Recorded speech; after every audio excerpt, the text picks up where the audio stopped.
puisqu'en fait je fais cette vidéo pour préciser les 3 questions auxquelles je n'ai pas pu répondre à l'occasion du live que nous avons fait sur la chaîne YouTube tout à l'heure.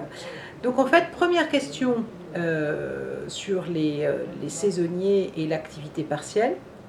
Je vous indiquais que les saisonniers avaient droit à l'activité partielle. Je vous confirme que les saisonniers ont bien droit d'être placés en activité partielle si leur activité a dû s'arrêter au regard de la situation de confinement que nous connaissons. Et bon nombre d'entre vous, si vous étiez saisonnier, ont été malheureusement contraints à cet arrêt d'activité puisque tous les restaurants ont dû fermer pendant cette période de confinement et en tout cas en application de l'arrêté du 14 mars 2020.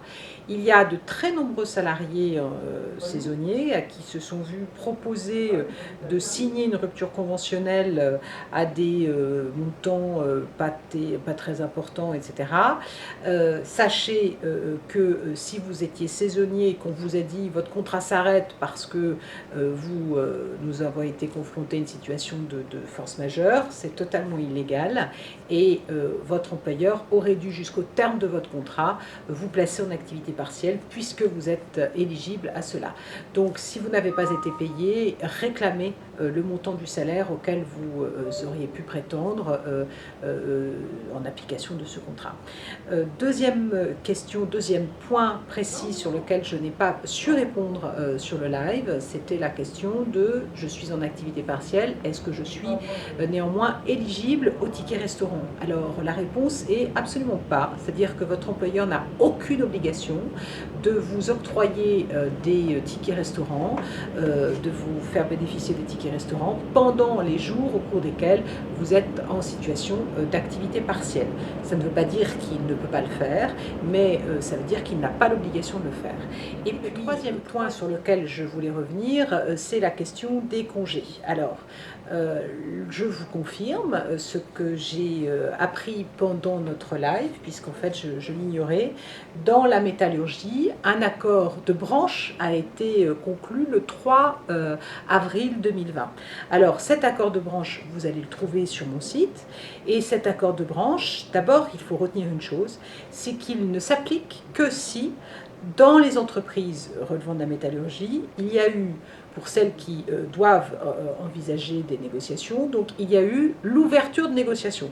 Donc il faut qu'il y ait eu des négociations qui soient tentées et qui n'auront pas pu aboutir, très bien, ou alors s'il n'y a pas déjà un accord d'entreprise de signer sur la question, et ou alors si vous êtes dans une entreprise de métallurgie qui est petite et qui n'a pas de représentants du personnel et de délégués syndicaux qui puissent négocier des accords.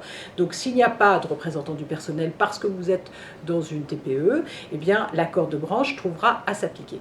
Et que dit cet accord de branche? Donc il précise que jusqu'au 31 octobre 2020, c'est un accord qui est à durée déterminée, donc jusqu'au 31 octobre 2020, votre employeur pourra vous imposer de poser 6 jours ouvrables de congés, des congés que vous avez d'ores et déjà acquis ou qui vont devoir être pris sur la prochaine période. Donc jusqu'au 31 octobre, votre employeur pourra vous imposer 6 jours ouvrables de congé ou décaler 6 jours ouvrables de congé que vous aviez d'ores et déjà posés. Donc très bien, 6 jours ouvrables, mais pendant toute la période de confinement, l'employeur devra respecter un délai de prévenance de 2 jours francs et lorsque nous aurons terminé la période de confinement et jusqu'au 31 octobre 2020, l'employeur devra respecter un délai de prévenance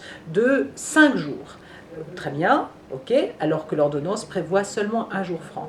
Donc c'est plus favorable. Et puis autre point important, l'employeur, dans l'accord, il est précisé que l'employeur ne pourra vous imposer des jours de congé ou de décaler des jours de congé qu'à la condition d'octroyer, de vous autoriser à prendre des jours de congé pendant la période estivale, de respecter la règle du fractionnement, c'est-à-dire que si vous ne prenez pas tous vos congés au 31 octobre, vos 4 semaines au 31 octobre, et si vous les prenez après, vous aurez droit à votre fractionnement, évidemment.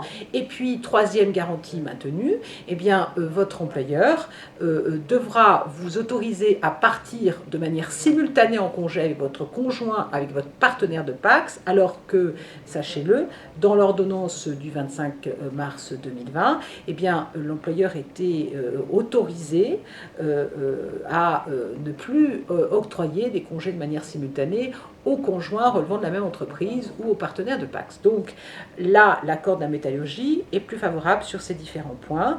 Donc vous le trouverez sur mon site pour pouvoir vous référer à lui et connaître l'étendue de vos droits. Je vous souhaite une très bonne journée et je vous souhaite de bien vous confiner et de préserver votre santé et celle de vos proches. À bientôt.